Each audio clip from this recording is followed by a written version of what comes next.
once again, thank you all for joining us today for our webinar.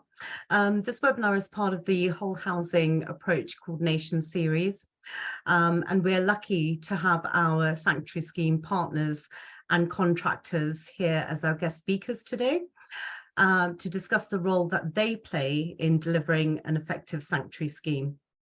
My name is Sonia, and I'm the Whole Housing Approach Coordinator here at Standing Together.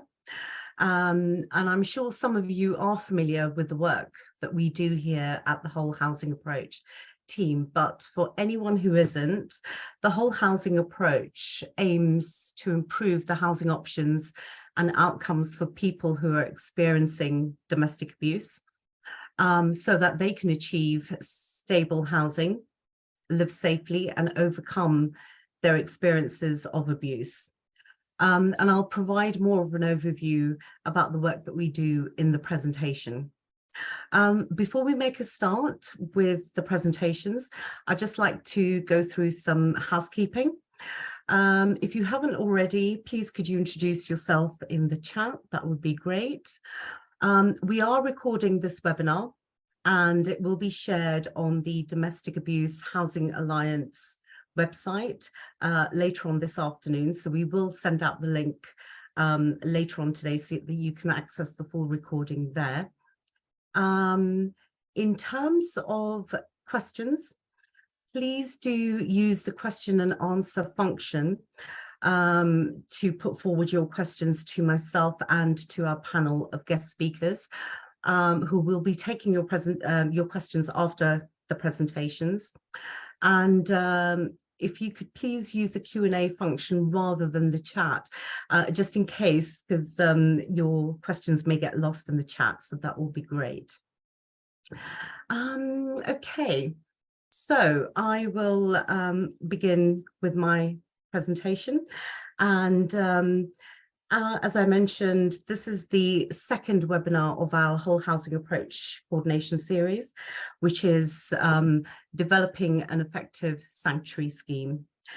And could we have the next slide, please, Saranya? Thank you. And Saranya, if I could have access to the notes.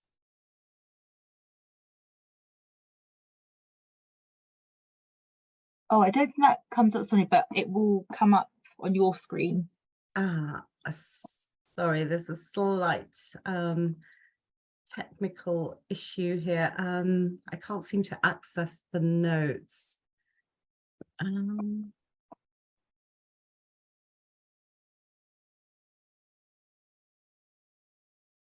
So if you just open your presentation, Sonia, you'll be able to see it.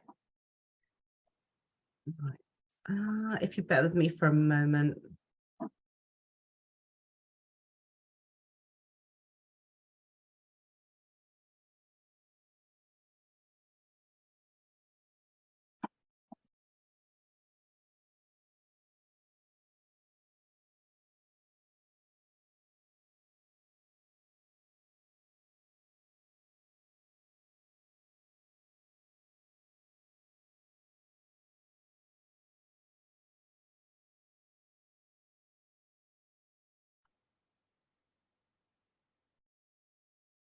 Sorry, if you bear with me for a moment, I'm just having a technical glitch, as usual. I'm just trying to access my notes. So if you just give me a moment, thank you.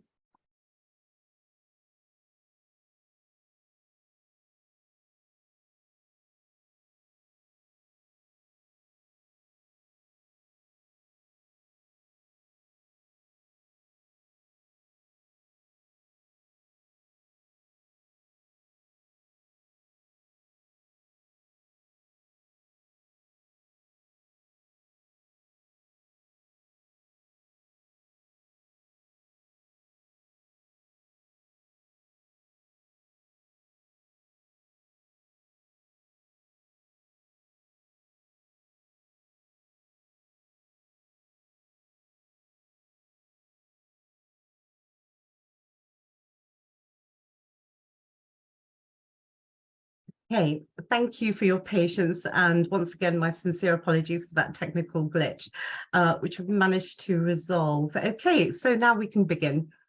Okay, so I will just give a brief outline of the whole housing approach and the work that myself and the colleagues do within our WHA team.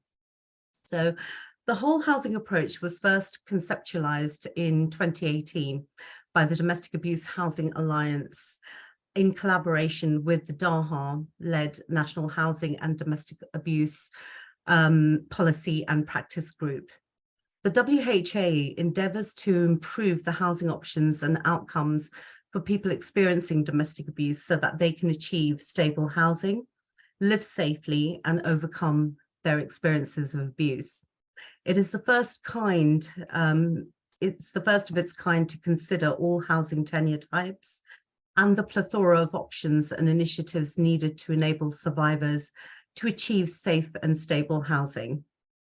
A WHA currently includes, as you can see from the slides, 14 components that can be categorized into 2 different parts, as demonstrated in the diagram.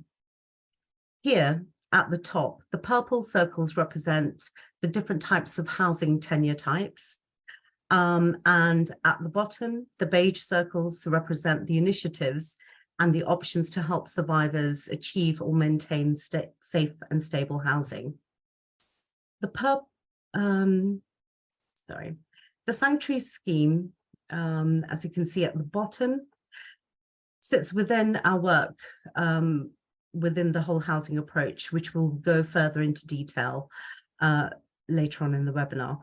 If you would like further information on the whole housing approach model, I would encourage you to look at the whole housing approach toolkit, which you can find on WHA's website, which is included in the guidance, which we will send out to everyone later on this afternoon, once we've finalized it. So Annie, can we move on to the next slide, please? Thank you. Okay, the focus for today and for this webinar is we're going to be looking at the key objectives and the core principles which makes for an effective sanctuary scheme. We'll also be sharing what the model in Hammersmith and Fulham looks like, which includes local authority funding and commissioning.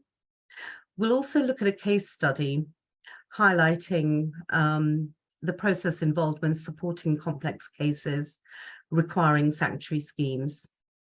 We'll also be demonstrating how the sanctuary scheme funding has been utilised for our model, and we'll also explain how a sanctuary scheme working group can enable a space to share best practice, data, and problem solve.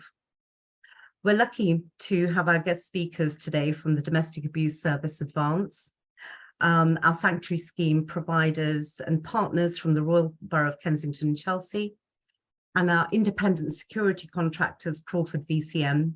You'll hear more about the role that they play in delivering an effective sanctuary scheme.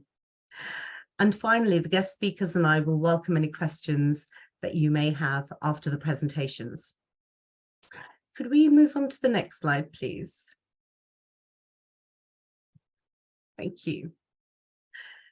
Okay, so what makes an effective sanctuary scheme? Some local areas will have a long-standing sanctuary scheme that is working well, while others may have a scheme that is not operating at its optimum, or there might not be any sanctuary scheme in place at all. There's also a huge variation in how existing schemes across the country are delivered, the agencies that are involved in the schemes, how their success is measured, and how much financial resource is invested.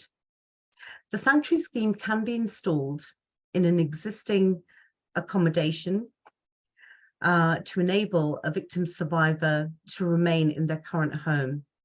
It can also be installed in a property where a victim survivor has relocated for safety reasons. Now, as you can see on the screen, the key objectives that we're going to look at of the sanctuary scheme are safe and suitable. It has to be effective. It has to be accessible and also efficient. The objectives for the sanctuary scheme are enabling safety, preventing homelessness and maintaining safe and stable housing. And the core principles of a sanctuary scheme are, first of all, safe and suitable. The sanctuary scheme is a victim survivor-led initiative that prioritizes the safety needs of all members in the household. A suitability assessment is carried out by the sanctuary contractors and installers to inform decisions around the safe installation and allocation of the scheme.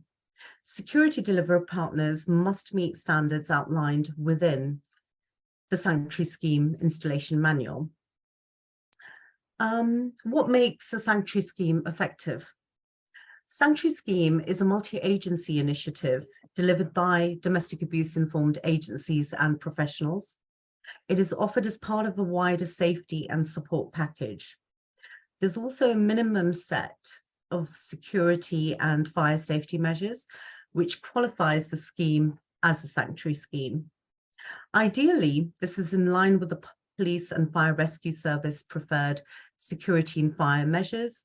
And you can refer to this in the Secured by Design Sanctuary Scheme Installation Manual. Again, this is referenced within our guidance, which we will send out to everyone later on this afternoon.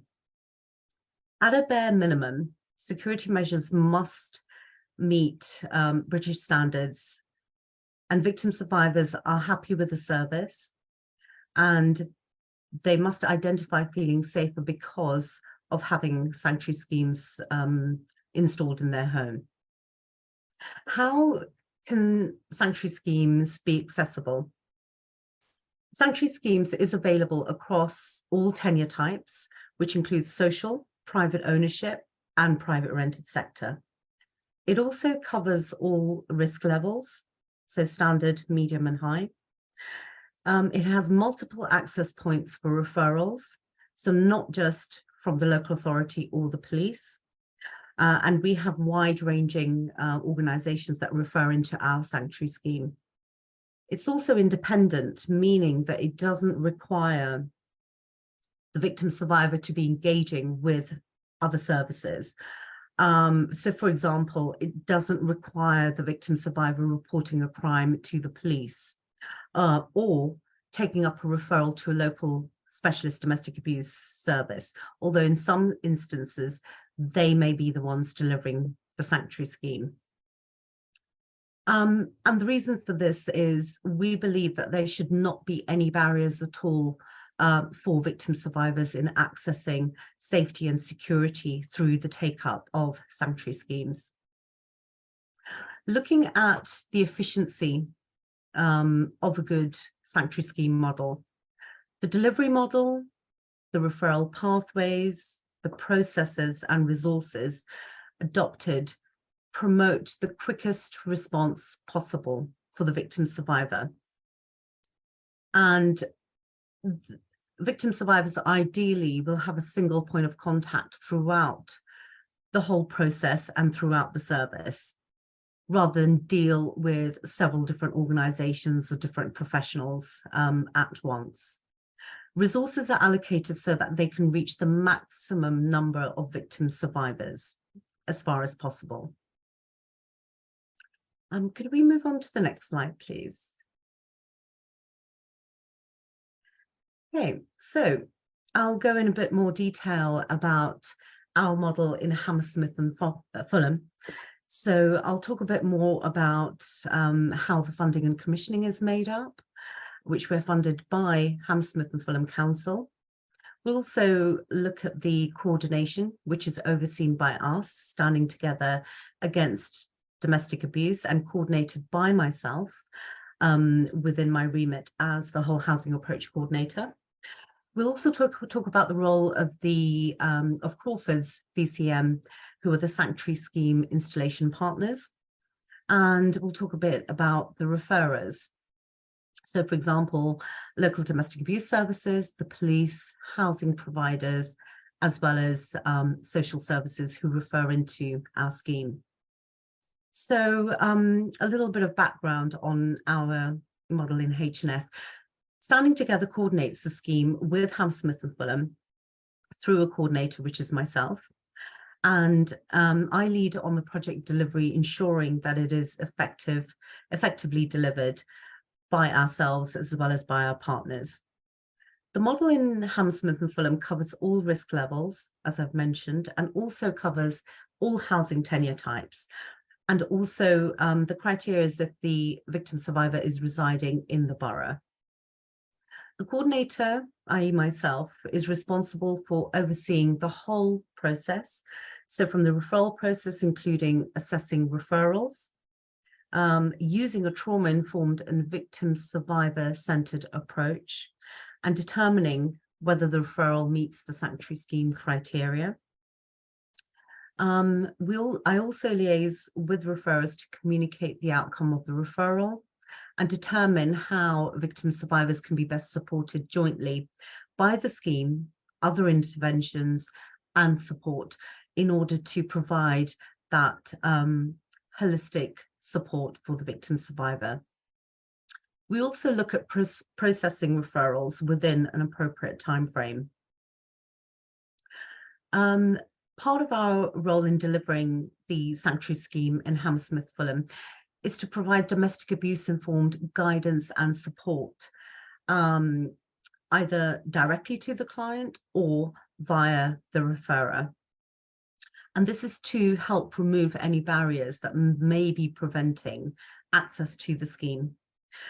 We also work within a multi-agency partnership, and all of our sanctuary partners are involved in all stages of the sanctuary provision in order to embed an effective coordinated community response for the victim survivor. We also review and approve sanctuary recommendations, which are made by our security contractors. And this also includes responding to queries about the scheme. Part of our role is also in delivering the sanctuary scheme is to build a case for local authority approval of recommendations that are made by our contractors, which are not within the scope of the scheme. So, for example, this could include a recommendation or a request made by the victim survivor, or indeed even by the referrer, for a CCTV camera, or for security lighting, or for a particular type of fencing, for example, for additional security in the victim survivor's garden. These are things that are not included within the general scope of measures that are provided within sanctuary. However, we will always consider these requests and negotiate with our commissioners for approval of these additional security features for the victim survivor, so that we can provide as much safety and security to enable the victim survivor to remain safely in their home if they choose to do so. Part of our role is also to effectively monitor the budget and expenditure that we receive from our commissioners, and also evaluating the effectiveness of the scheme, which includes gathering feedback from victim survivors and also the referrers in order to ensure continuous improvement of the scheme.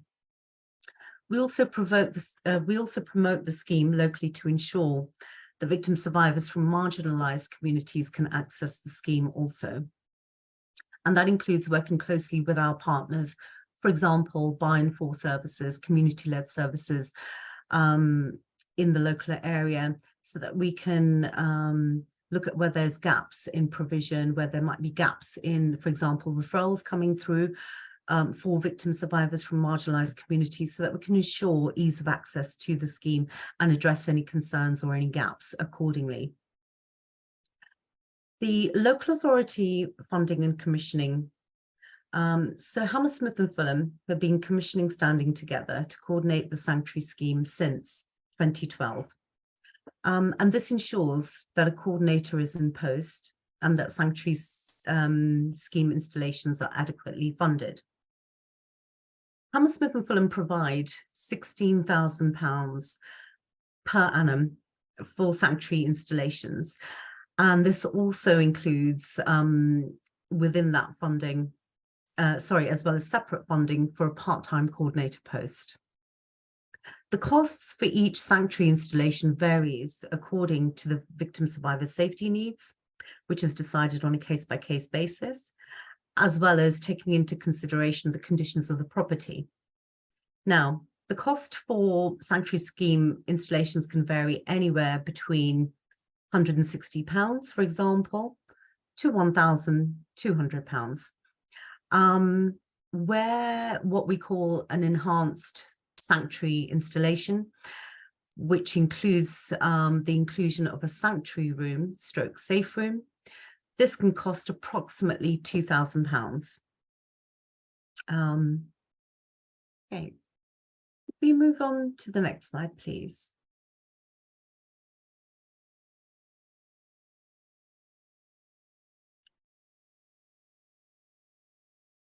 We will, sorry, Sarania, can I just check that we are on the referral pathway slide? Yep, is it coming up? Brilliant. Yeah, brilliant. Thank you. Okay, so this is, my apologies, you might not be able to see, especially the small text, so apologies for that, but it would be great if you can just see it generally. So this just highlights the model and the referral pathway that we have in Hammersmith and Fulham. So at the top, we have the referral pathway.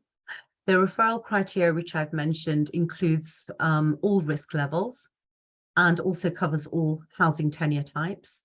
And this is different and unique as compared to other sanctuary scheme models in other areas. So for example, a sanctuary scheme may be split into two different parts where a particular team, for example, the designing out crime officers team may only deal with the high risk referrals, and there might be a different team, either a community safety unit or a community safety team or a local domestic abuse service or any other support service who will deliver sanctuary schemes for clients or cases classed as medium or standard risk. However, our model covers all risk levels.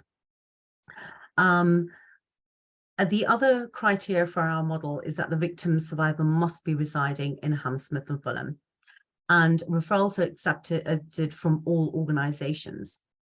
Having said that, the main organisations that refer into our scheme are the domestic abuse, our local domestic abuse service, community-led domestic abuse services, housing providers and homelessness services, as well as the police.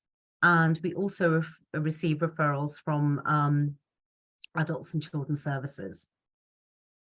So as you can see from the model, from the time the referral is made, it's submitted via secure email, for example, CJSM, which I think most of you may be familiar with. And if referrers don't have access to secure email, they can send us the referral password protected. So there's two safe avenues in which they can send us the referral safely and in line with GDPR and data protection. The referrals will come through directly to myself and to Crawford VCM, who are our security contractors. My role, once we receive the referral, and as I mentioned, I oversee the whole process from start to finish. So my role as a whole housing approach coordinator is to carry out the initial safety and suitability assessment.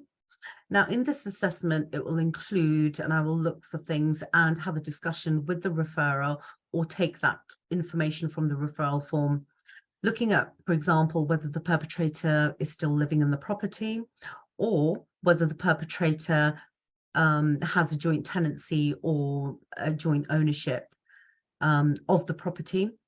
I will also review with the referrer, if that information is not already provided, looking at legal options to enable sanctuary scheme measures. So for example, if the perpetrator is still living at the property or has a joint tenancy or joint ownership, I can have that discussion around options for the victim survivor, looking at legal remedies so that we can go in and provide that sanctuary scheme installation for them. if possible and if safe to do so. There are times where myself and the team are required to conduct joint risk assessments, for example, and safety plan. And this could be, for example, where there are pertinent risk factors to do with the perpetrator or any other risk factors that we need to take into account. And we find this usually in complex cases rather than straightforward referrals. Also, part of our role is to information share with the relevant agencies that are involved in the sanctuary scheme at the time.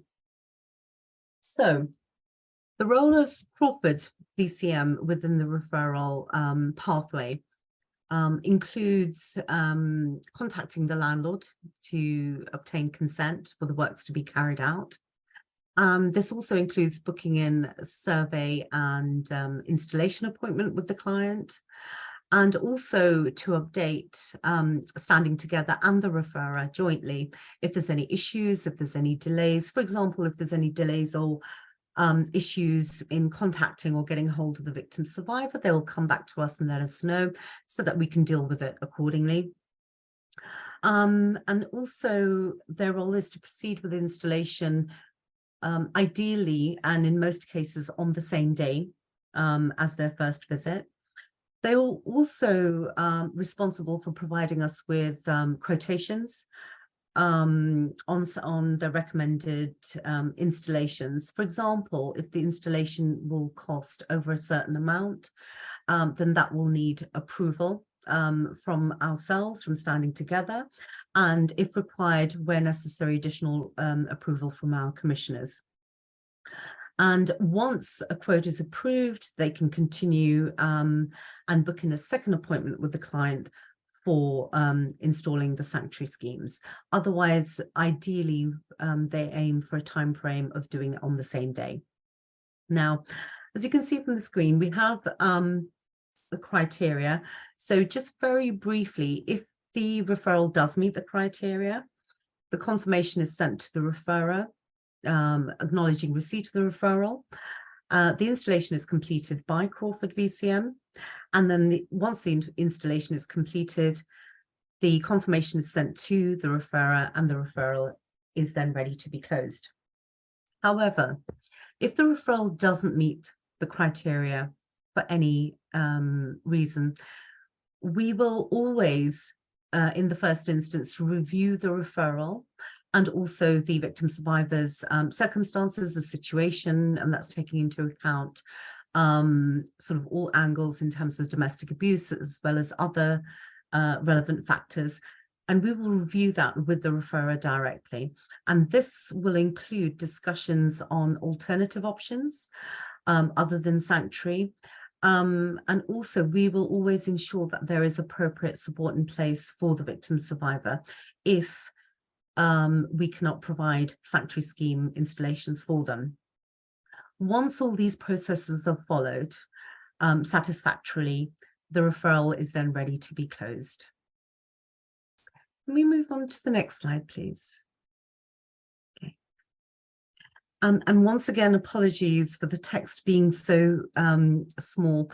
I can imagine it's probably hardly able to read it, but this is a flowchart here demonstrating the step-by-step process of our sanctuary scheme model in H&F in a lot more detail. And I do assure you this is included within our guidance so that you can have a proper look at your leisure. Do we move on to the next slide, please? Okay. I'll just speak a little bit, provide a little bit more information of our processes and how the process looks like in action. And here you can see from the diagram, as I just touched on earlier, majority of the referrals that we receive are straightforward referrals, where the processes are completed without any issues or complexities. And Crawford VCM can go in and complete the installations, and the whole process is complete until the referral is closed. However, And we've been, especially in the last 18 months, we've been seeing a lot more complex cases coming through by way of referrals. Now, complexities, which I'll go into a bit more detail in terms of the victim survivors' domestic abuse situation, complexities around risks from the perpetrator, for example. Now, where we are dealing with complex cases that require sanctuary schemes, we work within the coordinated community response framework with our partners, including the referrers, in terms of information sharing, risk assessment, safety planning, until we receive and come to the stage of a satisfactory outcome, which includes safety for the victim survivor. I'll just share an example, a case study highlighting the process involved when supporting a complex sanctuary scheme case. We had a recent case that had been heard at MARAC, the Multi-Agency Risk Assessment Conference, and the referral was made by the police MARAC safeguarding lead with a request for an urgent sanctuary scheme installations due to ongoing risks posed by the perpetrator to the victim survivor. Now, the risks, which included current and ongoing risks, was there was a history of violence there already, and abuse against the victim survivor by her intimate partner. And in a recent domestic abuse incident, the perpetrator had threatened the victim survivor with a knife. There was a warrant out for his arrest, and he had been turning up outside the victim survivor's property repeatedly and had previously been found by the victim survivor hiding inside her property on a previous occasion. And on that occasion, when the victim survivor had found him hiding inside her property, she called the police. However, he fled before the police arrived, which, as we know, is often the case. So though the high risk factors that were involved within the sanctuary scheme case. Now, as the whole housing approach coordinator, my job in this particular cases, and indeed in all complex cases, is to information share. So, for example, utilizing the sanctuary scheme information sharing protocols, I was able to understand and evaluate what the current risks are to the victim survivor.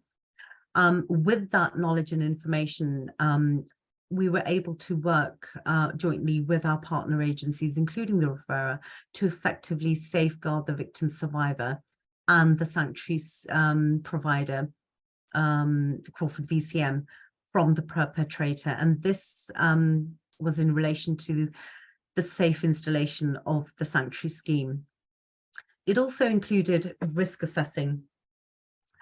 So, for example, obtaining additional further information from the MARAC safeguarding lead regarding the most recent date when the perpetrator had turned up at the victim survivor's property.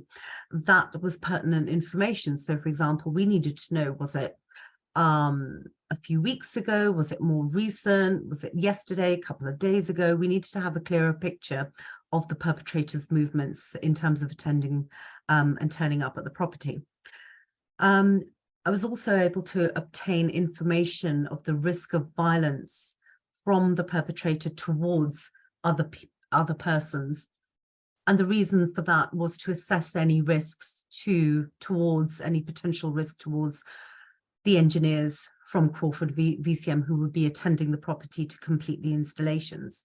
And that's just as pertinent and important for us to know as well as risks in relation to the victim survivor. Also, it was important for us to know directly from the police firsthand what steps they were taking in relation to locate the perpetrator. And so that we could be ensured that that the steps that were necessary were being taken by the police, and to kind of get a sort of indication in terms of any updates or indeed if there's any issues, so that we know additional risks that we're working with. Now, through acquiring this information from the relevant agencies, including the police, a potential risk to the sanctuary provider, i.e. Crawford VCM, when attending the property to install the sanctuary had been identified during this case. Having identified these pertinent risks, not only to the victim survivor, but also to the engineers from Crawford VCM, we were able to conduct safety planning, which had been agreed for the whole housing approach coordinator, i.e. myself, to contact the police on the day of the installation, which had been agreed with the victim survivor, so the date and the time.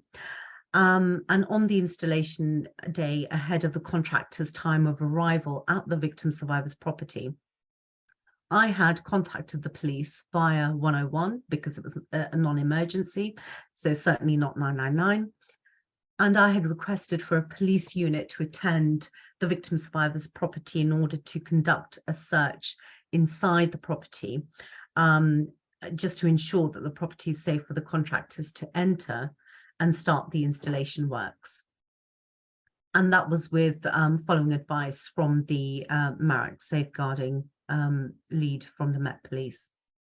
Now, the outcome, once all these steps had been completed in terms of risk assessment and safety planning, and following the extensive checks and effective partnership working within the CCR framework, the sanctuary installation had gone ahead as planned and completed satisfactorily, and more to the point and more importantly, safely for all the parties concerned.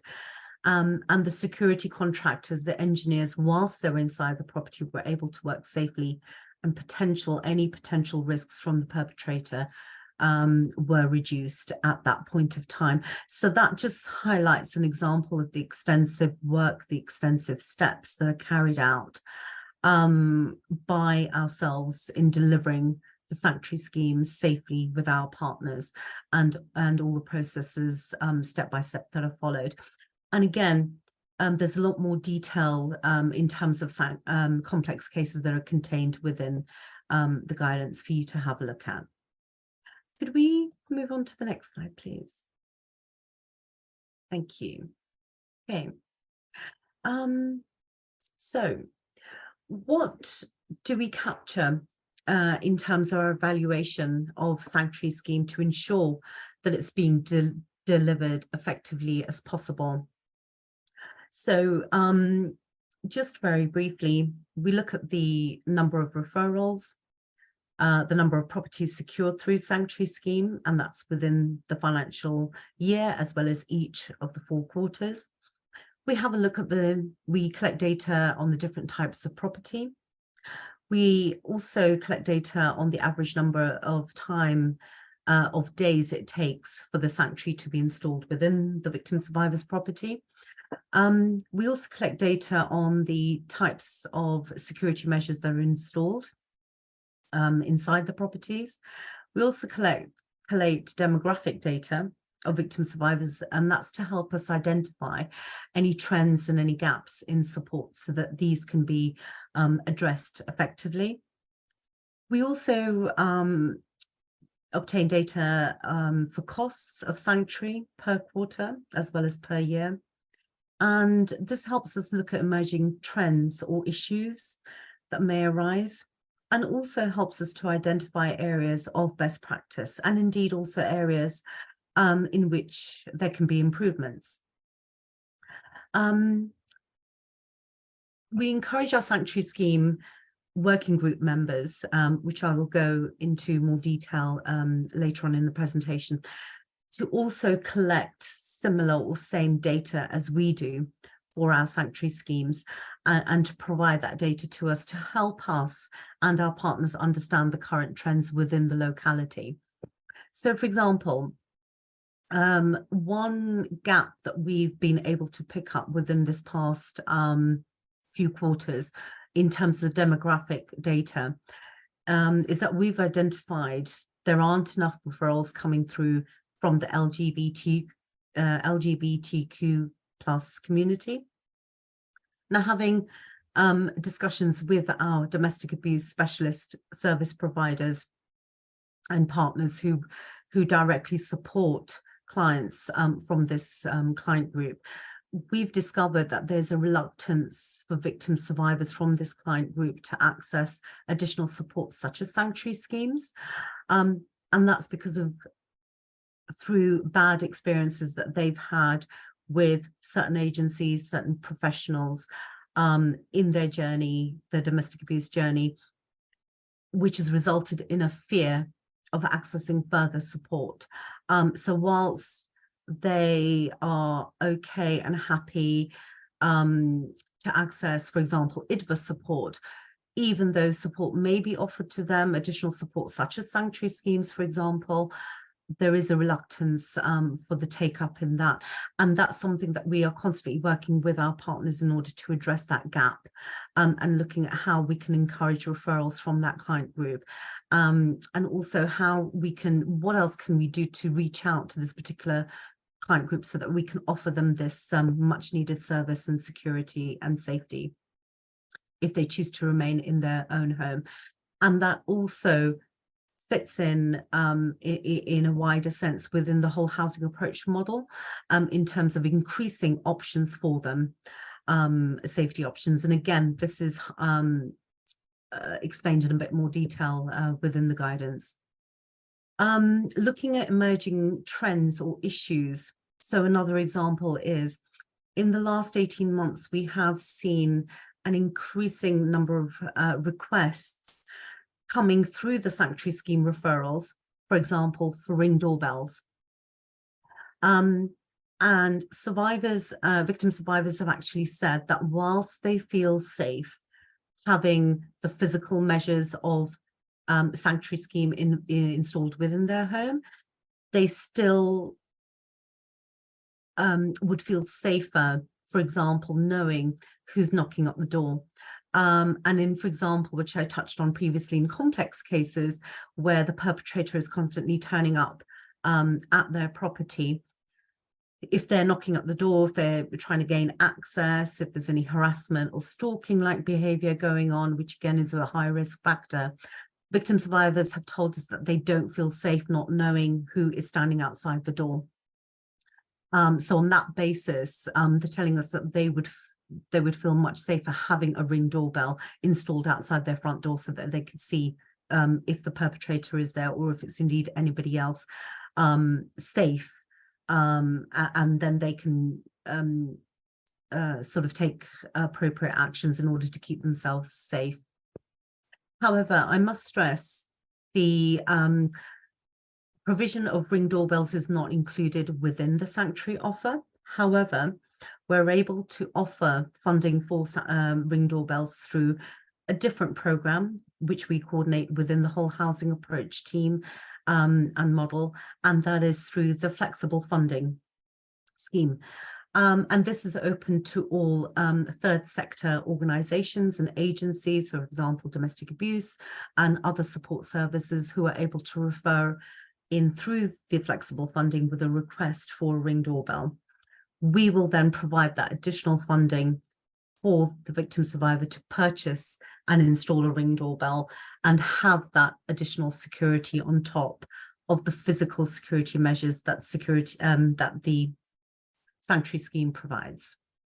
So this is just a couple of examples of what we do and what we've highlighted through the data that we capture ourselves and through our partners through the sanctuary scheme working group.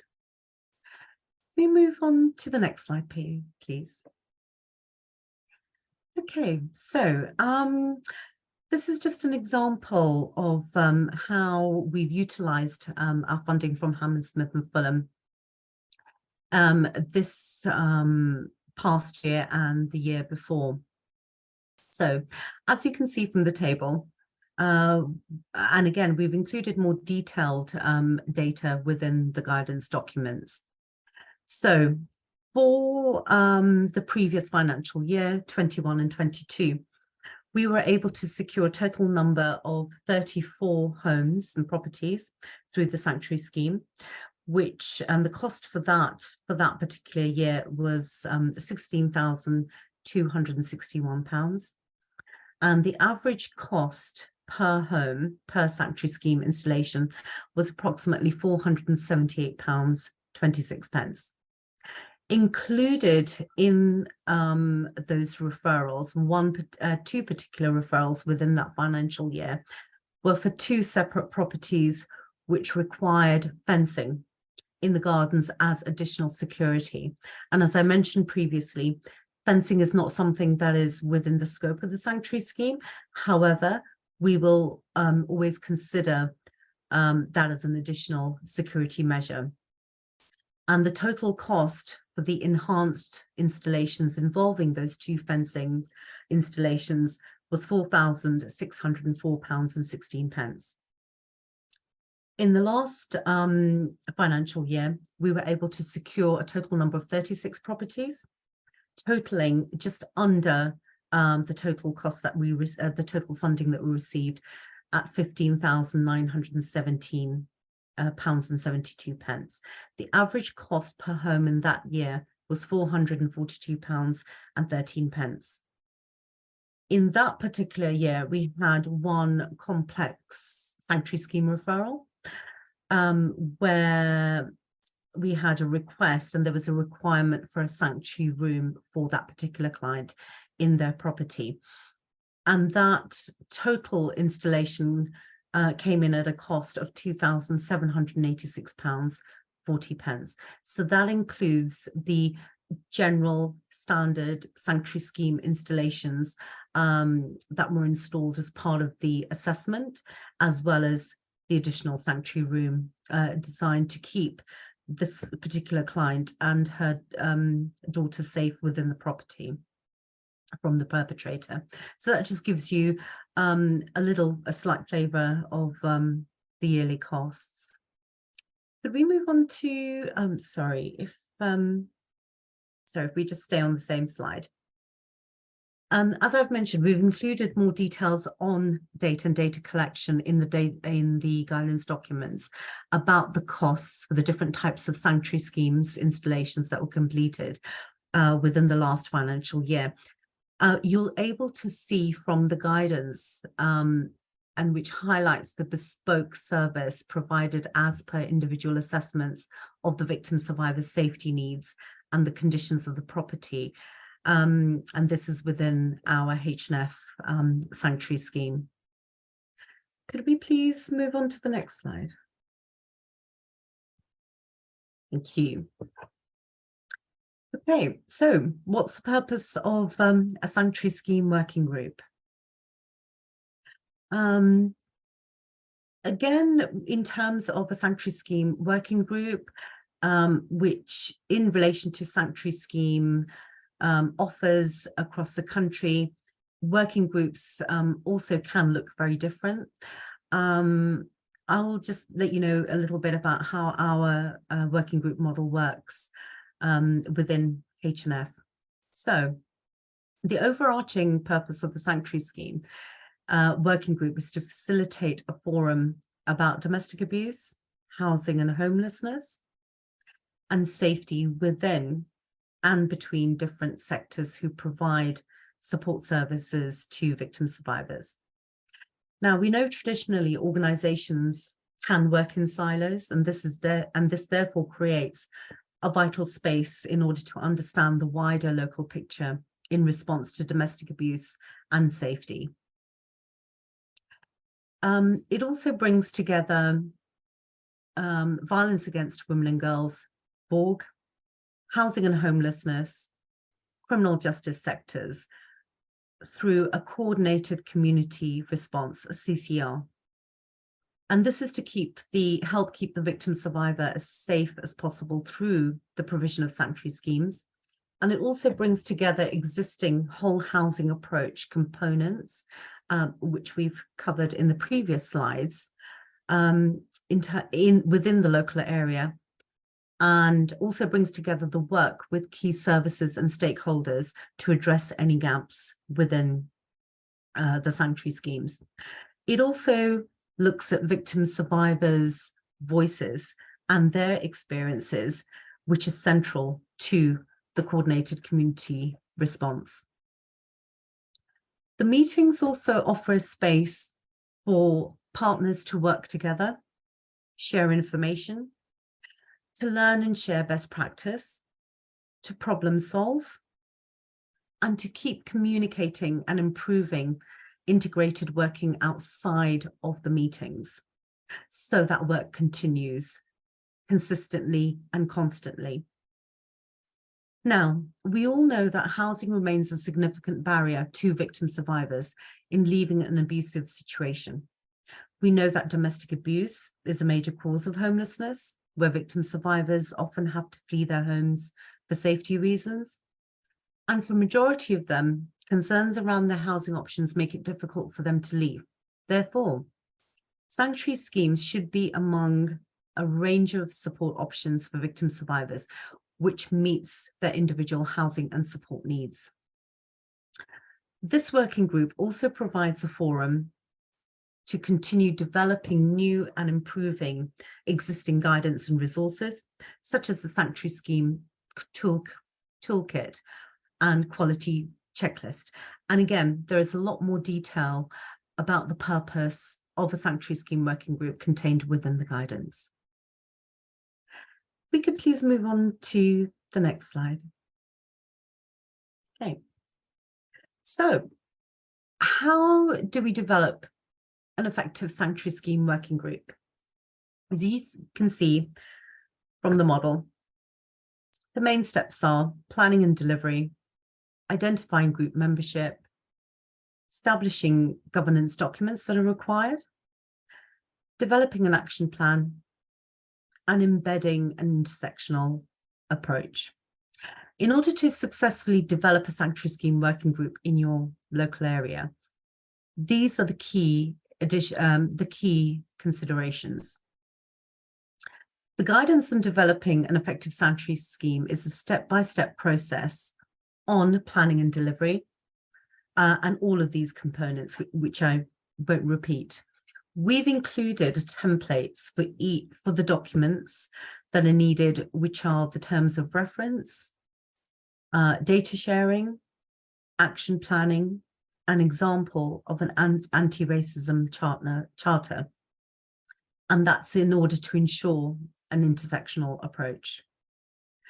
The whole housing approach coordinator, i.e. myself, leads on coordinating and overseeing the working group.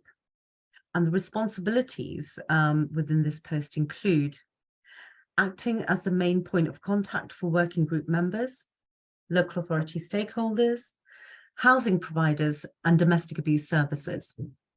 And also internally as a main point of contact internally within the organisation, i.e. standing together.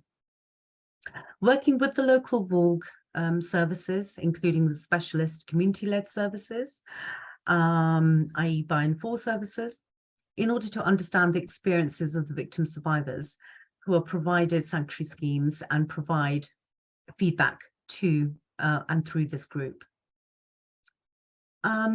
Also utilising quarterly meeting data to map and evaluate current sanctuary provision across the membership.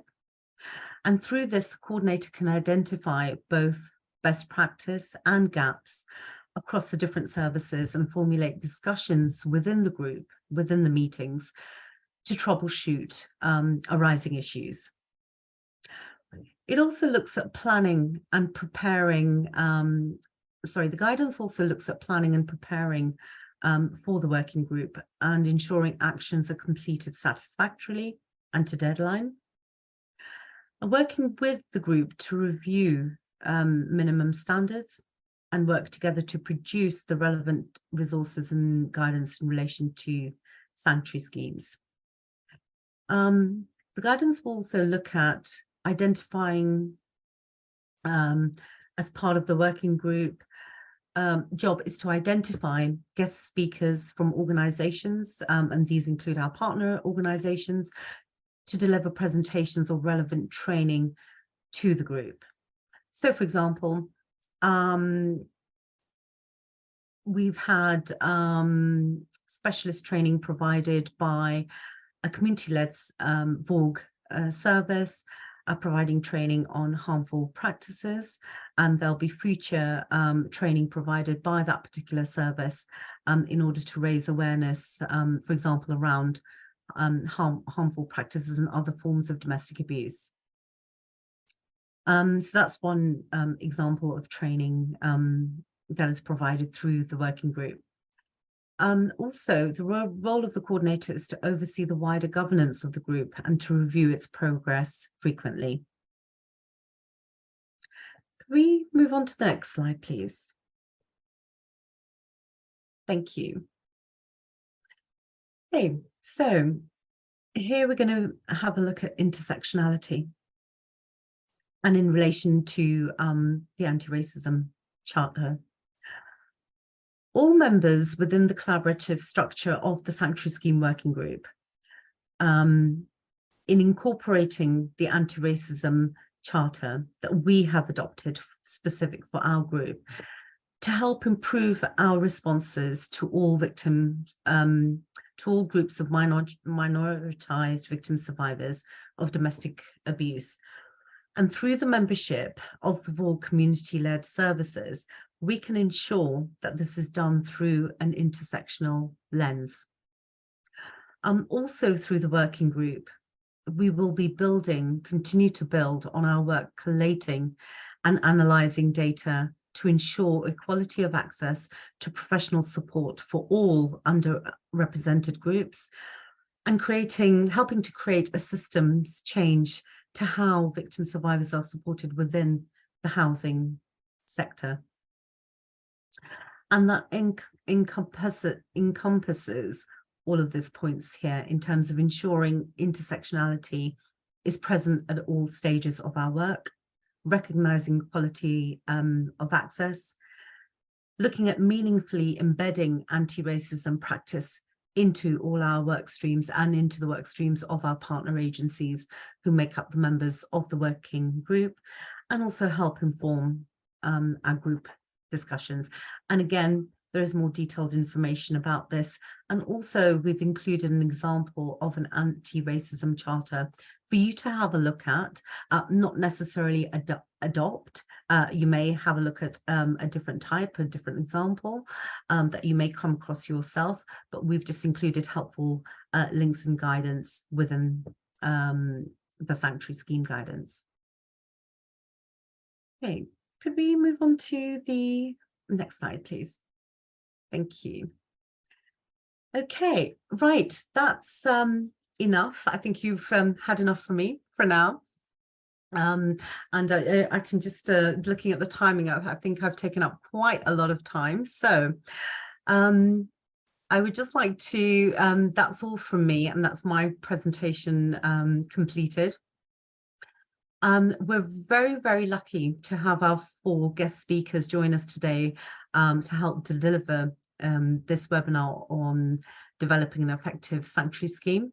So without further ado, I would like to introduce our guest speakers, who are David Cunningham from the Royal Borough of Kensington and Chelsea. David is a community safety officer at RBKC within the burglary, target hardening and sanctuary. David will talk a bit about his role and the sanctuary scheme provision, how that looks like, and provide a perspective of the model in KNC. We're also joined by Brooke, who's the sanctuary scheme specialist coordinator at Advanced Charity, which is an award-winning innovative charity set up in 1998, which enables women and girls to lead safe, violence-free and equal lives. Brooke will give an overview of her role, and she'll also talk a little bit about the London Whole Housing Service partnership, including the sanctuary scheme within that service. And our final guest speakers of the day, or guest speaker rather, is Jack Hills-Cole, who's the senior engineer at Crawford VCM, who are our security contractors and partners for the sanctuary scheme. Excuse me. Jack will talk a little bit about Crawford's role as our sanctuary scheme delivery partners and security contractors, and will also give an overview of the process from their service perspective. And he'll also talk a little bit about the range of security measures and features that are offered within the scheme. So without further ado, I will hand over to David. Thank you. Thank you very much, Sonia. My name is David Cunningham, and I'm based in the community safety team as a community safety officer, responsible for burglary, target hardening, and sanctuary. Just a little bit of background about me. I've been in local government for 40 years. 36 of those years have been at Kensington and Chelsea. My background is environmental health, private sector housing practitioner, but for the last 20 plus years, I've been based within the community safety team in this present role to lead on all the council's target hardening projects. I'm also a qualified crime prevention design advisor for the purpose of that role. Next slide, please, Saranya. Thank you. What I'd like to do is just give you a very quick overview of the sanctuary model relating to Kensington and Chelsea. The model has been in place since 2004. But prior to that, and still to this present day, Kensington and Chelsea have also had established target hardening projects where the victims have been victims of residential burglary, antisocial behaviour, and serious youth violence. So our sanctuary model is just as another target hardening project unique for victims of domestic abuse that runs in parallel to our established target hardening projects.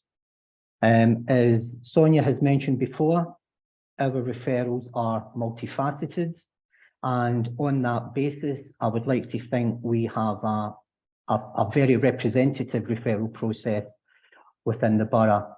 The Advanced Partnership, part of Angelo, is our commissioned partner for domestic abuse, but we also take referrals from Women's Aid, Victim Support, Housing Management, various council departments, and community mental health, and we also do take self-referrals.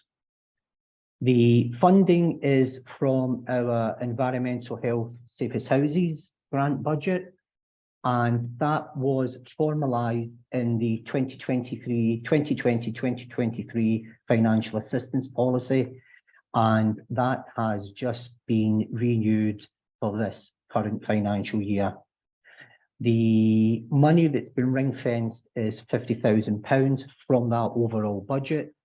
And because every job is different, the cost of those works for sanctuary can range from a few £100 to a maximum of £5,000, excluding VAT. Next slide, please, Saranya. Thank you. So how does it actually work on a day-to-day basis? Irrespective from the multifaceted referral process, there must be a sanctuary referral form completed. And because we do have such a multifaceted referral process, we need to keep things reasonably consistent. And what we do is, whoever makes the referral, it has to go to the Metropolitan Police Safeguarding Team, the MARAC team, that's the investigation team. And where they determine the risk, whether it's high, medium, or standard. If it's assessed as high risk, then it will be allocated to our Metropolitan Police Designing Out Crime officers for inspecting. If it's deemed as standard or medium risk, then it's allocated to me within the community safety team for inspecting. Now, irrespective of who does the sanctuary inspection, it will be me within the community safety team that leads on the arrangements for getting those works done. And what that means is that can mean obtaining necessary landlord's consent where appropriate, ensuring fire safety standards are not compromised. And during that process, it's essential whoever makes the referral that I'm copied into it, because what we do is, as soon as we receive notification of that, we actually start a pending inquiry waiting assessment. Next slide, please, Saranya. Thank you. The scope of works now, irrespective of who inspects, whether it's myself or whether the Metropolitan Police designing out crime officers, a specification is put together.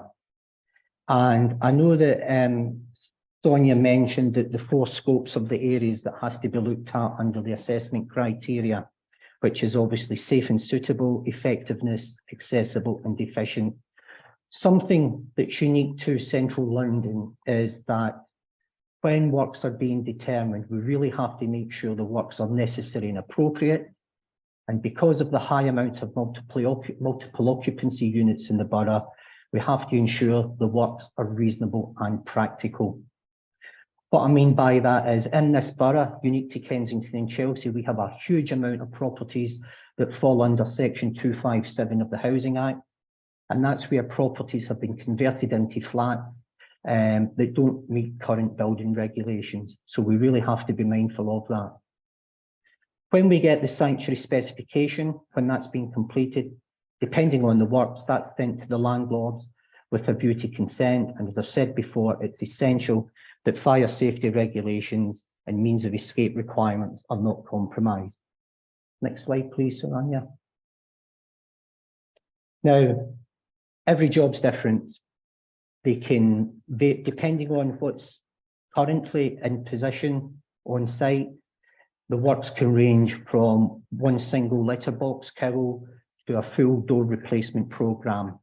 And I'm sure most of the attendees today will be familiar with what I'm going to show you.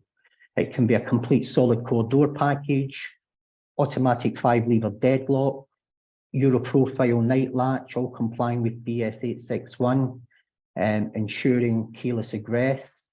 In some cases, vulnerable windows, we will provide window locks, key operated locks.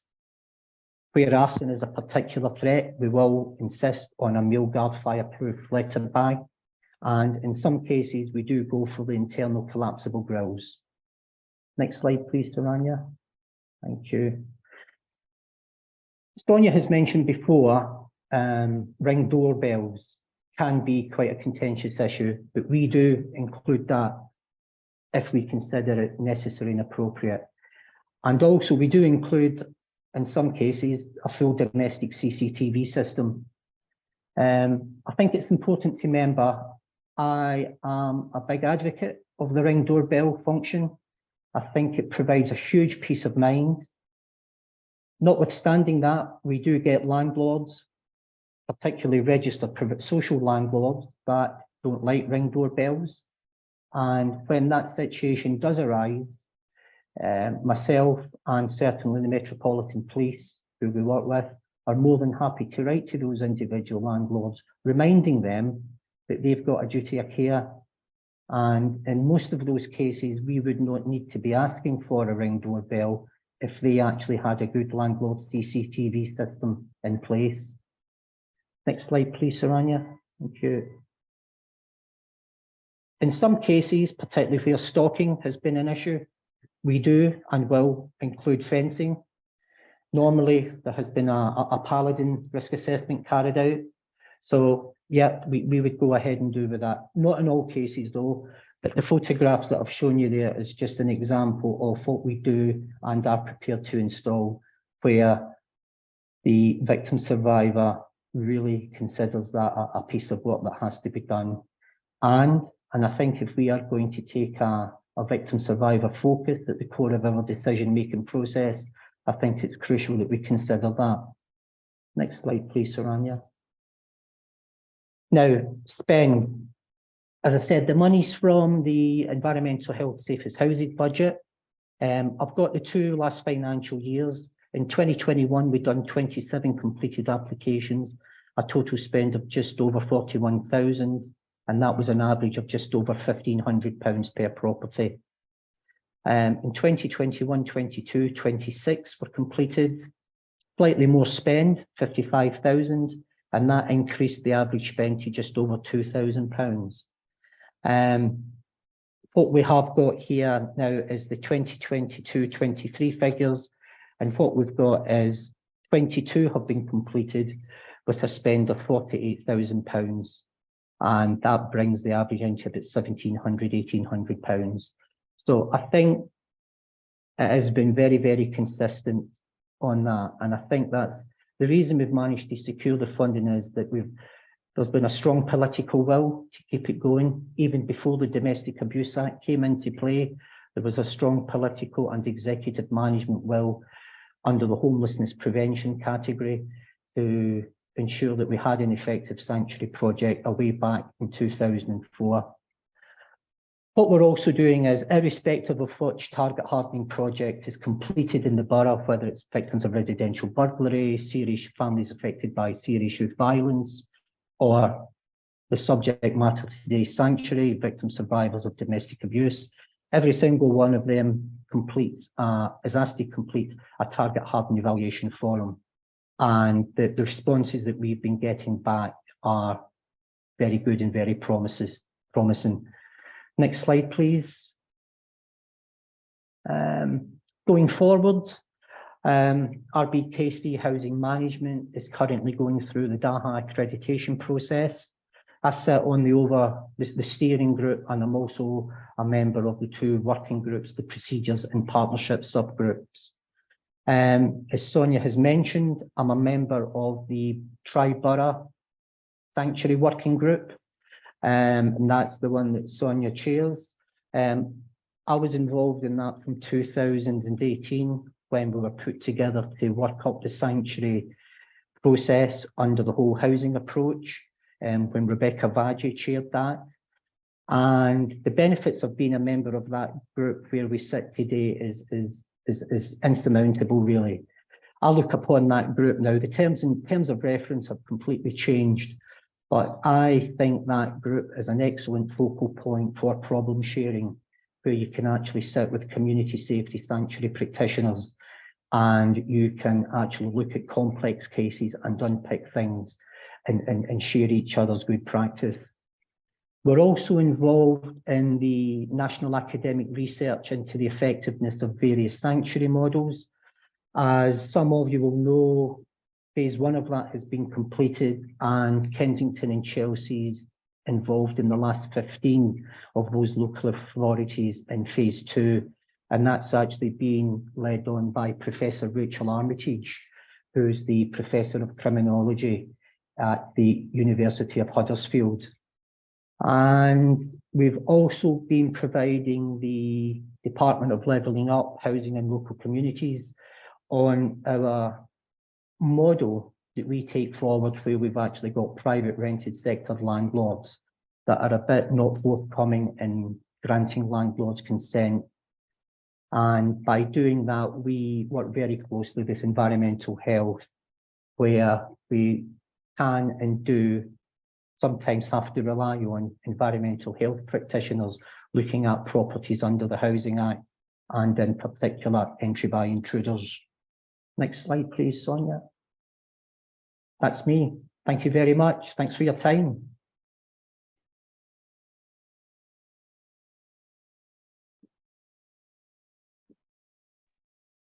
Hi everyone, my name is Brooke. I'm the Sanctuary Coordinator for Advance.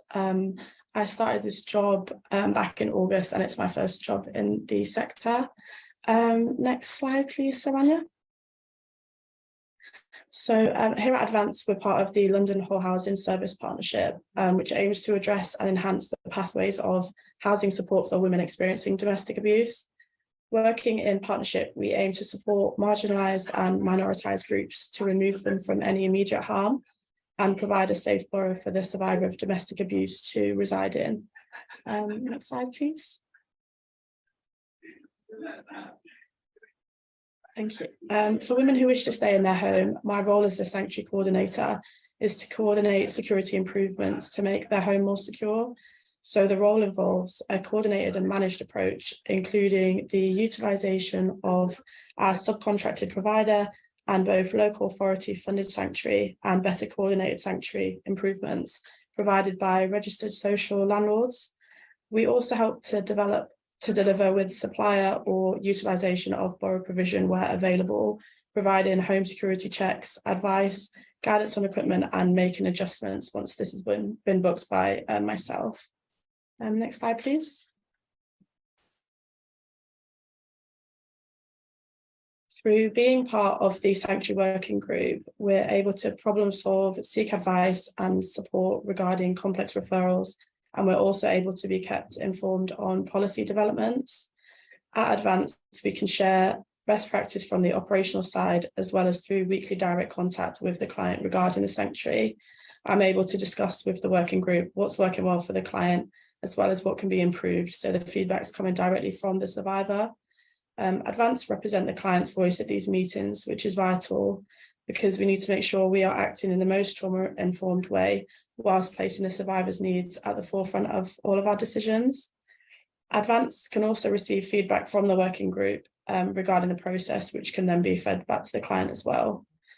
As a result, Advance are an integral part of the coordinated community response to domestic abuse and sanctuary in keeping women safe. Next slide, please. So there's two case studies which I think highlight the benefits of the working group, which have both been in Hammersmith and Fulham. As I'm sometimes the survivor's primary key worker as well as the coordinator, I build a trusting relationship with them and create an atmosphere where they feel comfortable to relate to me the details of the abuse. In particular, this relates to attempts to break into the property by the perpetrator, any threats to the property or the client herself, which is also a vital section on the referral forms, as there needs to be kind of sufficient ground for why the work should take place. Once the referral form's been completed and submitted, this goes to Standing Together, which is often picked up by Sonia. I always receive a confirmation receipt from Standing Together kind of within a couple of hours, with the referral being sent to the contractors within days, which is great for the survivor as they're often living in fear kind of until these measures take place. One of the studies, in particular, this was highly complex. The referral was submitted by myself. However, due to the risk of the client, a different referral was also submitted by the police for the same client. The perpetrators had a history of breaking and entering and often kind of hides inside the property.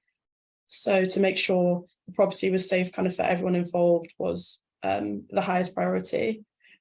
In the days following the referral, Standing Together kind of emailed me in-depth updates regarding the conversations with the survivor, as well as kind of crime reference numbers and CCing me in all emails with the police regarding this case so I could be kept up to date.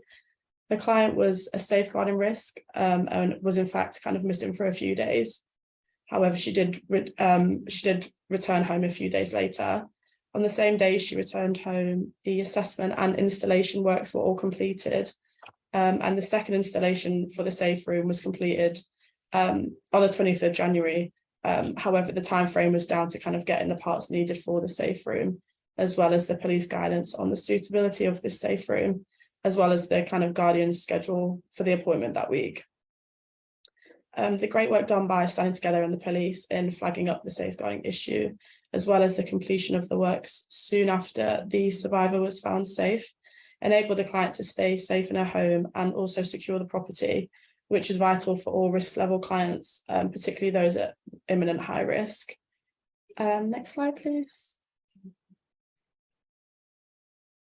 So the second case study is slightly different, as Sanctuary wasn't actually installed in this case, but it still shows the benefits of the coordinated response. Sanctuary installation often requires the landlord's consent, but the client in this case didn't want to disclose the abuse to the landlord. So myself and Sonia at Standing Together kind of discussed how we could proceed with this. It was agreed that the abuse would not be disclosed to the landlord, and that Standing Together would mention that the client just wasn't feeling particularly safe in her property and thought that she might benefit from a lock change or a Ring doorbell, which therefore ensured that the client's wishes were adhered to. Unfortunately, the landlord didn't want to give consent, so myself and Sonia kind of had to discuss other options. The next avenue was a homeless application. However, this can take quite a long time, and the perpetrator was being released from prison soon after, so it was quite important to speed up the process. Sonia had a link with Housing Solutions, which meant she was able to flag this as high risk, so the application could be reviewed much sooner. The client did end up kind of not wanting to go down this route. However, if she did, the efficient community response and the links Standing Together have that Advance do not have would have enabled the client's application to be reviewed much quicker, which would have promoted her safety far quicker than if advance were working by themselves. Next slide, please. Thanks for listening, everyone, and that's it for me.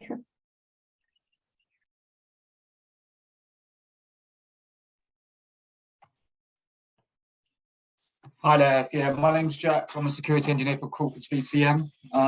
If I could put the next slide, please, Anya. So it's a bit about us. It's about what we do in everyday physical installations, electrical installations. A bit about myself. So I've been at Crawford's now since I was 17 years of age. I actually worked as an apprentice under the managing director, Luke. I've been here for 17 years now, and I've been working on behalf of Kensington and Chelsea. We're an approved contractor for the Royal Borough of Kensington and Chelsea Community Safety Team. Been working with David for 15 years now, and we've been working recently with Sonia at the Hampshire and Fulham Sanctuary Scheme as well. Next page, please. So it's a bit of the process. I mean, Sonia and David have both been over it, but we do aim, when we get the referral, we aim to speak to the client within 24 hours or at least attend the property. Sometimes we're not able to do it due to the client not being in, but we do try our best to find a suitable time and the quickest time to get there. When we attend site, it's different for Kensington and Chelsea and also Hampshire and Fulham. With Kensington and Chelsea, we receive a specification from David, which we have to carry out and send a quote back to.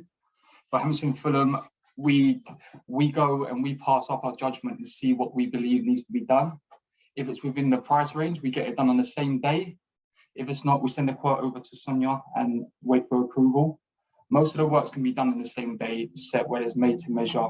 Security gates, capsule gates, CCTVs, some stuff needs to be ordered and made to measure and takes 7 days. So sometimes we have to wait, but we try to get the lock changes done within the 24 hours, which is good. Next page, please. These are most of the security products that we use for the sanctuary scheme. The secondary security, the reinforcing bars, the hinge bolts, the fireproof letter bags, they're all small minor things, but they make a lot of difference. We have now where we have girder FD30 doors, which we can't really touch due to fire purposes. So there's not much we do on them, but with windows, key operated window bolts, French doors, security bolts, all key operated just to toughen up the doors, which is great. So yeah, and we also do CCTV. We fit ring doorbells as well, and all-round security, door entry systems. So yeah, that's good. Next page, please. It's our company and values and ethos, really. It's just that what we do as a company, we're a family-run company, so we pride ourselves on our work, no matter what type of property it is. It could be a £20 million house in the city, it could be a one-bedroom flat, it could be a studio flat. We just pride ourselves on our works and all the works that we do, and we're here to make people feel comfortable as a security company and to let them know what we're doing and understand the works that are being carried out. So that's it, really. So thank you very much, and yeah, any questions, just ask. Thank you.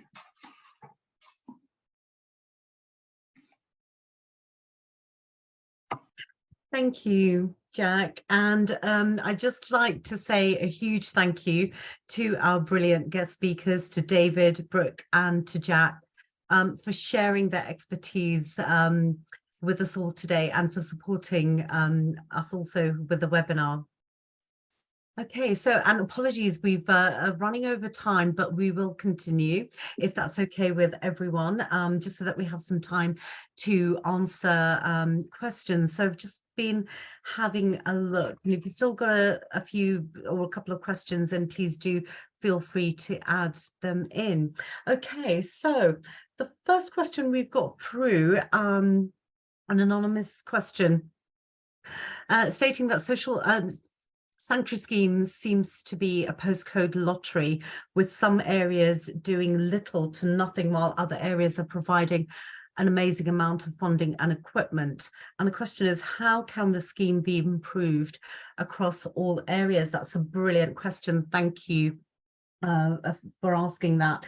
Now, just in a nutshell, through our sanctuary scheme working group, which has been established since 2012, we have developed, we as in standing together along with our sanctuary scheme working group partners, we've developed the quality checklist. This document contains minimum standards on the 4 objectives of the sanctuary scheme. And under the 4 objectives, if you bear with me for a moment, I'm just accessing the document.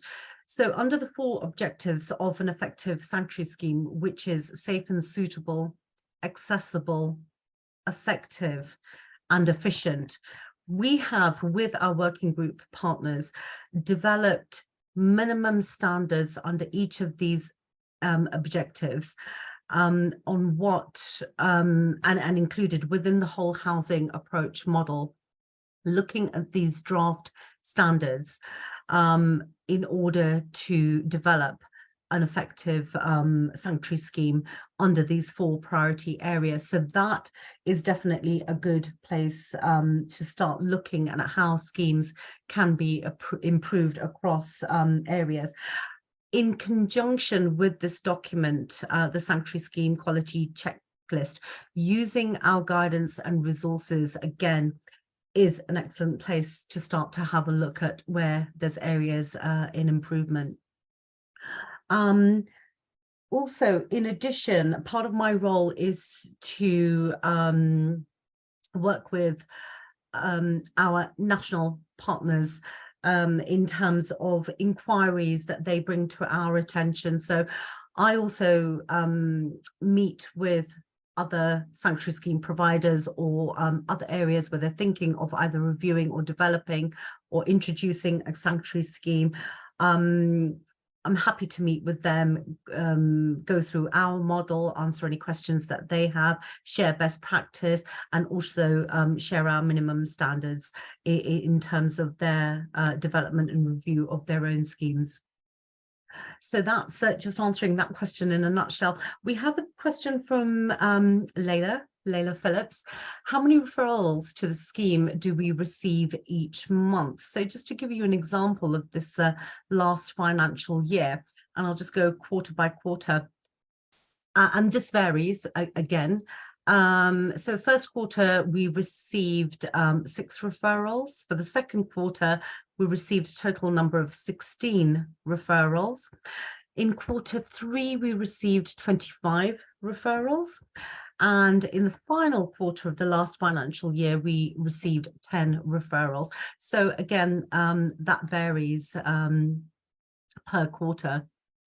Sonia, I was just going to say, it would be good to also hear from the others as well, just on terms of like average referrals as well. Sure. I know it might vary. Yeah, at K&C, I think we are averaging between 5 and 6, between 5, 6, 5 to 7. I don't tend to get too hung up on the actual figures in terms of, because I think we're kind of dictated to by finance when you've got a clear cut-off point in financial year and end of quarter. I think it would be better if we actually focus more on number of referrals received as opposed to jobs actually completed, because, for example, at the end of the financial year, our figure was like 21-22 this financial year. But I think if you look at the total number of referrals received and taking into account jobs not yet completed, just because we missed that financial year deadline, I think that is a bit more realistic in terms of ways of looking at it. Yeah. Thank you, David. At Advance, I think I've since I started back in August, I think I've received over 100, but we work in 11 boroughs. So it's like Westminster, Hammersmith and Fulham, Kensington and Chelsea, Brent, Ealing, Hounslow, Harrow, Hackney, Hillingdon, Havering and Camden. So that's kind of across all 11. Thank you. Okay, so yeah, oh sorry Sonia. So since January, I'd say we've had about 40, 50 referrals, and that's over the three that we work for: Peabody Estates, Hammersmith and Fulham, and Kensington and Chelsea. So yeah, that's that. Thank you, Jack. And thank you, Chef, for sharing that information. So the next question we have from Michael Walsh. Sonia, I'm really impressed that the visit and installation can happen in the same day. What is the typical installation? Okay, so again, an excellent question. We don't have anything within our scheme which we view as a typical installation. So it is very much a bespoke service that is tailor-made to the victim survivors' safety needs and to the conditions of the property. And again, that is Crawford's role on the day of the survey, an assessment visit, to carry out that assessment. It also, part of the assessment process is not just their own assessment as to what they think is appropriate in terms of security measures for the client. They will have seen the referral, they have the information around the risks and the domestic abuse situation, but also what they do is they will have a conversation and a discussion with the victim survivor at the time, at the property during the time of the assessment. And it also can involve walking around the property with the victim survivor, having a look at specific things, for example, windows. If there's anything specific that the client has to point out to Crawford, to the engineer, or highlight a particular safety concern that they have or a worry, the client will have the opportunity to discuss that with the Crawford engineer there and then, and that will be addressed and form part of the assessment. So it's very much a tailor-made bespoke service, which very much is centered around the victim survivor, and the victim survivor's voice is central to that because they are the experts to guide as to what security measures should be installed, as well as Crawford's expert assessment and opinion at the time as part of the assessment. So in terms of, there's not really such a thing as typical installations. It's just whatever is deemed necessary and appropriate for that property. Also additional, as I touched on earlier, additional security measures such as the sanctuary room or fencing or security lighting or any other type of video surveillance that either Crawford or myself will pick up that we think the client requires in the property to offer that additional security. We will make those recommendations accordingly and discuss and go back to our commissioners for additional approval and funding for that. And that's added on to the other standard installations. So it's very much, I hope that answers your question, Michael, very much a bespoke service. Again, so I wonder if David, Brooke or Jeff got like other things or maybe patterns that you've seen of particular installations coming up, or if it's similar to kind of what you're saying is always bespoke, but just wondering if other, if you've just seen a pattern of certain installations coming up time and time again. Yeah, there's certainly parallels with what Sonia's clearly described there in terms of works being recommended. I totally agree that there's no two jobs the same in Kensington and Chelsea, primarily due to the varying degrees of properties that we have to go to. Sometimes it is quite difficult managing expectations of the victim survivor in terms of explaining what's necessary and appropriate and what's reasonable and practical. And I think crucial to that is actually having them being present during the inspection and getting that focus and explaining what can be practically done here within the constraints of the finances. We work to £5,000 excluding VAT maximum. Now, I know you can get quite a lot done with that, but when you look at a property that may very well be in a conservation area and may very well be listed, that £5,000 won't go very far when you've got to meet certain planning requirements. So sometimes there is a compromise has to be done. And as I said before in my presentation, the works can be as little as a letterbox cowl and a couple of pairs of hinge bolts, or it can be a complete belts and braces depending on the site-specific nature of the property and the victim survivors' concerns. Yeah. Yeah, so touching on what David and Sonia said, Sonia, that is right. In the referral, she usually gives us the heads up of what's needed and what she thinks is needed, so which is good. But our main thing as soon as we attend site is to make sure that the client is safe and comfortable. So fitting locks, changing locks, for example, if keys have gone missing, just making sure entries and exits are comfortable and are strong. And then we can go on from there. If we need to send quotes, for example, sanctuary room doors, gates, that can be done at a later date, but just to make sure they're safe and comfortable there and then. That's the most important thing. Thank you, David. When I'm kind of talking to the clients as well, it's often lock changes and ring doorbells are kind of the main things that they talk about. I think every client I've spoken to has asked if they'll get a ring doorbell. So that's something that crops up quite a lot.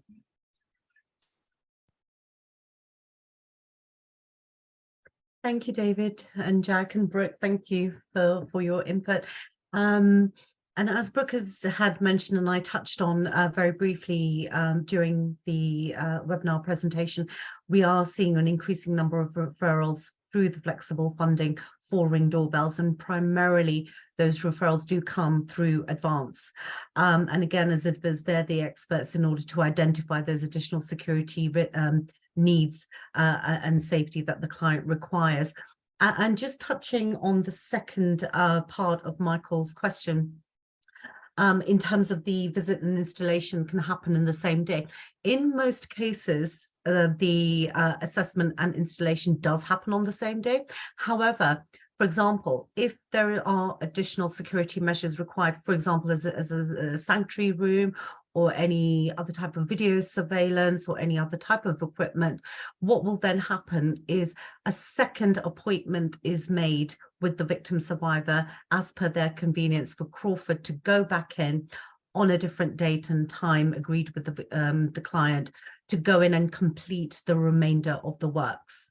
But they will do the standard, if you like, works that they can do on the day itself, just so that there is no delay. And that's often because of sort of the time factor involved in ordering parts or any particular specialist equipment, etc., which Crawford always in every case will advise and inform myself and the referrer of that, so that we're aware of what's happening, as well as the client is informed of any delays and the need to come back for a second visit, so that they're involved in that process as well. And in terms of the range of installations, so for example, we had one referral where Crawford had made recommendation of a list of works that they had identified suitable for the property and the safety of the client. However, the client said that she only wanted a lock change. So we very much go by the client's wishes. So we obviously won't install anything that the client doesn't want. We will make recommendations. We will make sure that they're furnished with all the information, all the options available, directly from Crawford and ourselves, as well as the referrer. But ultimately, it is the decision and the choice of the victim survivor what they want or what they don't want. And that's what we will always go along. And we certainly do adopt the view that one size doesn't fit all. So that's just in response to the second part of Michael's questions. Okay, just moving on to the next question. How do survivors refer themselves? Is the secure email address or contact details for the scheme promoted? Again, an excellent question. Thank you for that. Now, for our service and our model in Hammersmith and Fulham, survivors cannot refer themselves. The referral has to come through a referring agency, which we've mentioned, either domestic abuse service, social services, police, housing providers, homelessness services, as well as other support services. So they can't refer themselves directly, but they can through an agency. And yes, our sanctuary scheme is well promoted, and that is an ongoing action to make sure that our established partners, obviously they're familiar with the service and they are constantly offering the sanctuary schemes to their clients in their line of work and their contact.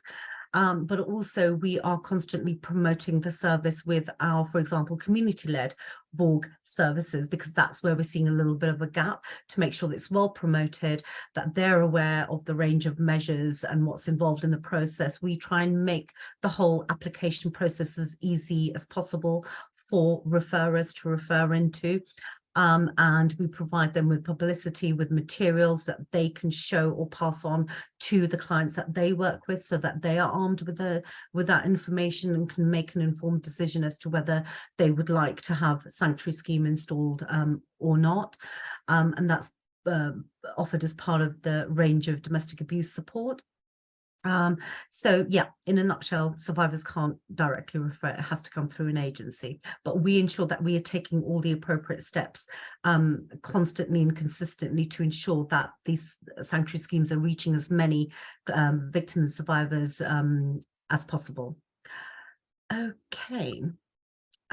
Just to add to that, we have like a London Whole Housing Service Partnership kind of duty inbox where people can self-refer into, and I basically have a referral form for each of the 11 boroughs that we cover. So like Hammersmith and Fulham will be one of them, and then we'll go through the referral form with that client, and then if kind of they fit the remit, then I'll forward that on to Hammersmith and Fulham. At Kensington and Chelsea, we have taken self-referrals in the past, and that ultimately means that it would, through our publicity websites, that kind of things, and obviously through our WHA coordinator, it's all out there on the web. But that ultimately would mean that I would have to go and inspect and meet the victim survivor. But equally, it's a case of sitting down and actively encouraging the victim survivor to take support and hopefully to redirect them to an advocacy service. Now that can be advanced, it can be women's aid. I recently had something very similar, and I ensured that that woman was put in contact with the IWO, the Iraqi Women's Organization. So initially it is a self-referral, but at the end of the job, they've taken advantage of the support that's out there for them.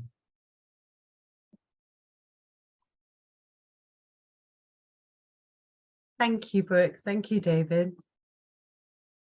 Okay, I'll just swiftly move on to the next question.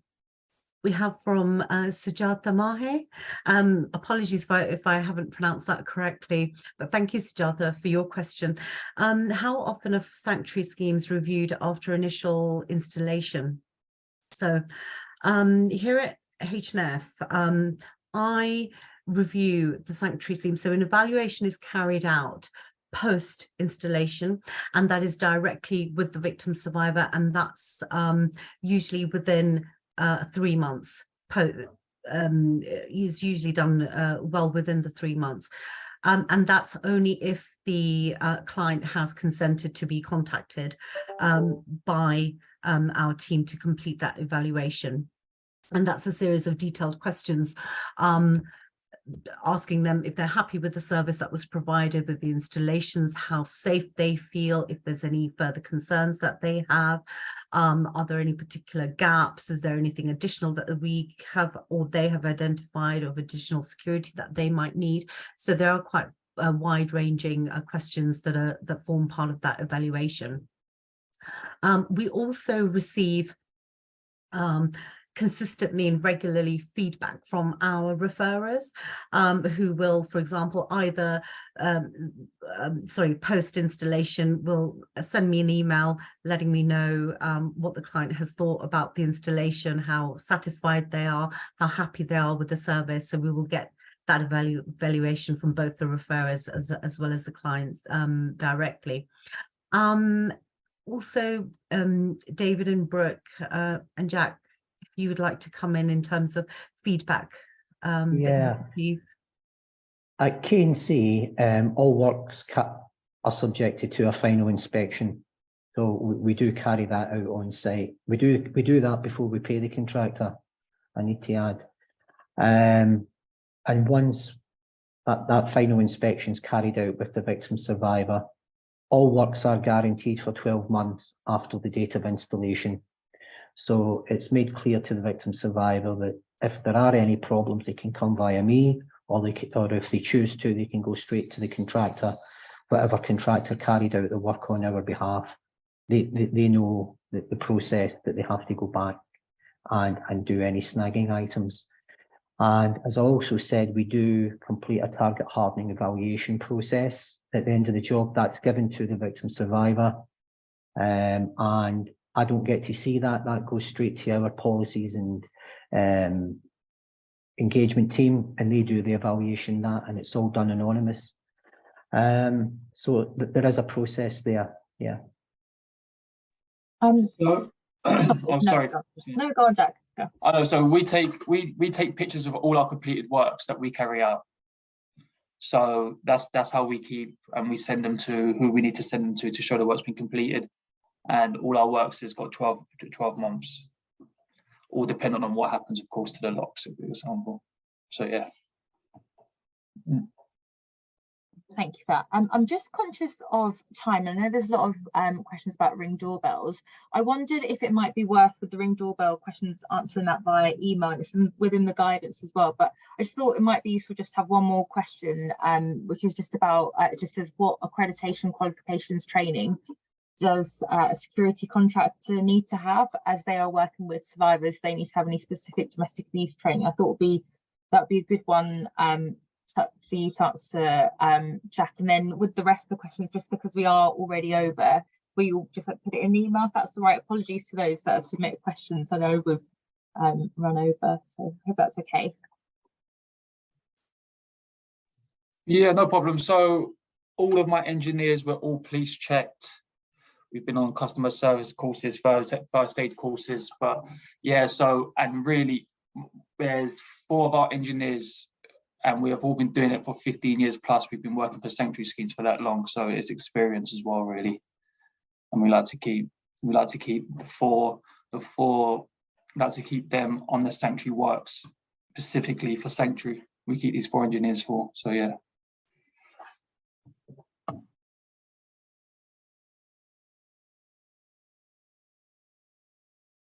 Great, thank you for that. I think perhaps, so I was just going to thank you so much, everyone, for the Q&A. I don't know, Sonia, if you just want to finish off, and then one of the things is we will send the recording of the webinar.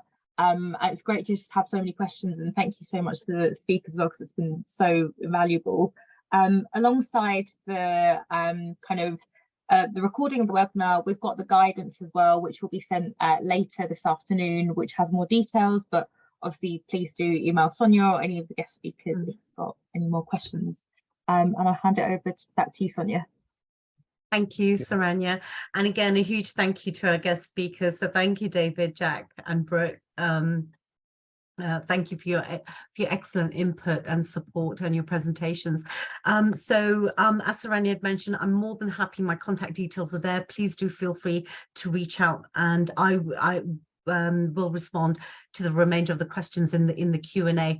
My colleague Alicia has very kindly put in the link for the survey. And just to let you know that we would really appreciate your feedback on this webinar. And just to let you know, the information we'll be taking from the survey, we will reuse your responses to help inform and develop our future webinars. And we also may use anonymized quotes in our publicity to promote future events. And also just to let you know that we may use data to create anonymously, of course, to create a report that is given to our commissioners. So any identifiable comments will be redacted to ensure delegates' anonymity. And once again, I would just like to say a huge thank you all for attending our webinar, taking part in this event. Truly appreciate the time that you've taken out. And again, if you have any questions, queries, or you require any further information, please do feel free to reach out. And we will be this afternoon just finalizing the guidance and resources, and we will have that sent out to you all, including the recording of the webinar later on this afternoon. So thank you everyone, and enjoy the rest of your day, and apologies for going over.